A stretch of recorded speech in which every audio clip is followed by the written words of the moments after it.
Breaking news coming in. The International Crimes Tribunal has ordered the commencement of a trial against ousted Prime Minister Sheikh Hasina over charges of crimes against humanity, including mass killings, murder and torture during last year's July-August uprising.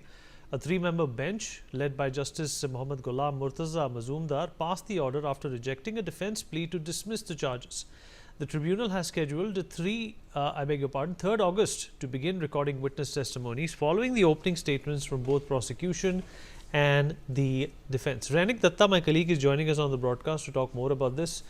Rainik, Sheikh Hasina के खिलाफ जो ये कार्रवाई हो रही है काफ़ी घातक साबित हो सकती है, क्योंकि सभी जानते हैं कि शेख हसीना खुद कह चुकी हैं कि ये एक पॉलिटिकल वेंडेटा है जिसकी वजह से ये ट्रायल हो रहा है। हाँ, देखिए, शेख हसीना की तरफ से ये दावा तो किया गया था कि ये एक पॉलिटिकल वेंडेटा है, क्योंकि अगर देखा जाए तो शेख हसीना जब देश छोड़ी थी, उसके बाद छात्र आंदोलन जो हुआ था, उसके बाद सत्ते में जब इंटरिम गवर्नमेंट फॉर्म हुआ था, मोहम्मद यूनुस जब सत्ते में आए थे, उस टाइम पीरियड में मोहम्मद यूनुस की तरफ से कहा गया था और छात्र संगठन की तरफ से भी कहा गया था कि शेख हसीना को देश में वापस ले आके उनके खिलाफ में कार्रवाई किया जाएगा। और उसके साथ साथ ही जुलाई महीने में जो रैली हुआ था, जो प्रोटेस्ट हुआ था, उस दौरान जिस तरीके से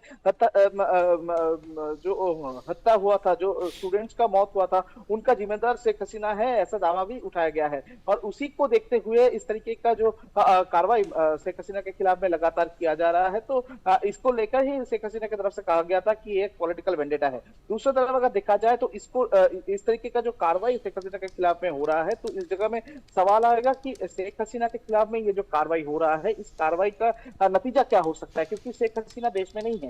तो इसी सिचुएशन में अगर शेख हसीना के खिलाफ में इस तरीके का कार्रवाई हो तो शेख हसीना के ऊपर कोई इफेक्ट आएगा कि नहीं, ये सवाल ही बार बार से आएगा। मगर दूसरी तरफ अगर देखा जाए तो शेख हसीना को देश में वापस ले आना, यही सबसे महत्वपूर्ण मकसद है मोहम्मद यूनुस के लिए। और इसी वजह से लगातार बार बार से देखने को मिल रहा है कि बांग्लादेश में शेख हसीना के खिलाफ में इस तरीके का जो कार्रवाई हो रहा है। और कुछ दिन पहले भी देखा गया था कि शेख हसीना को दोषी साब्यस्त किया गया था एक मामले पर, और इसके अलावा शेख हसीना के खिलाफ में अरेस्ट वारंट भी निकला था। 2 मामले पर शेख हसीना के खिलाफ में अरेस्ट वारंट निकला था। और अभी जो देखने को मिल रहा है, अभी भी शेख हसीना के खिलाफ में जो कार्रवाई का प्रोसीड्यूर बांग्लादेश में कंटिन्यू जारी है। और इसी को देखते हुए एक बात बोल सकते हैं कि शेख हसीना के खिलाफ में कार्रवाई करते हुए बांग्लादेश का जो इंटरिम गवर्नमेंट है, उनका टारगेट है कि शेख हसीना को जल्द से जल्द देश में वापस ले आया जाए और उनके खिलाफ में कार्रवाई किया जाए।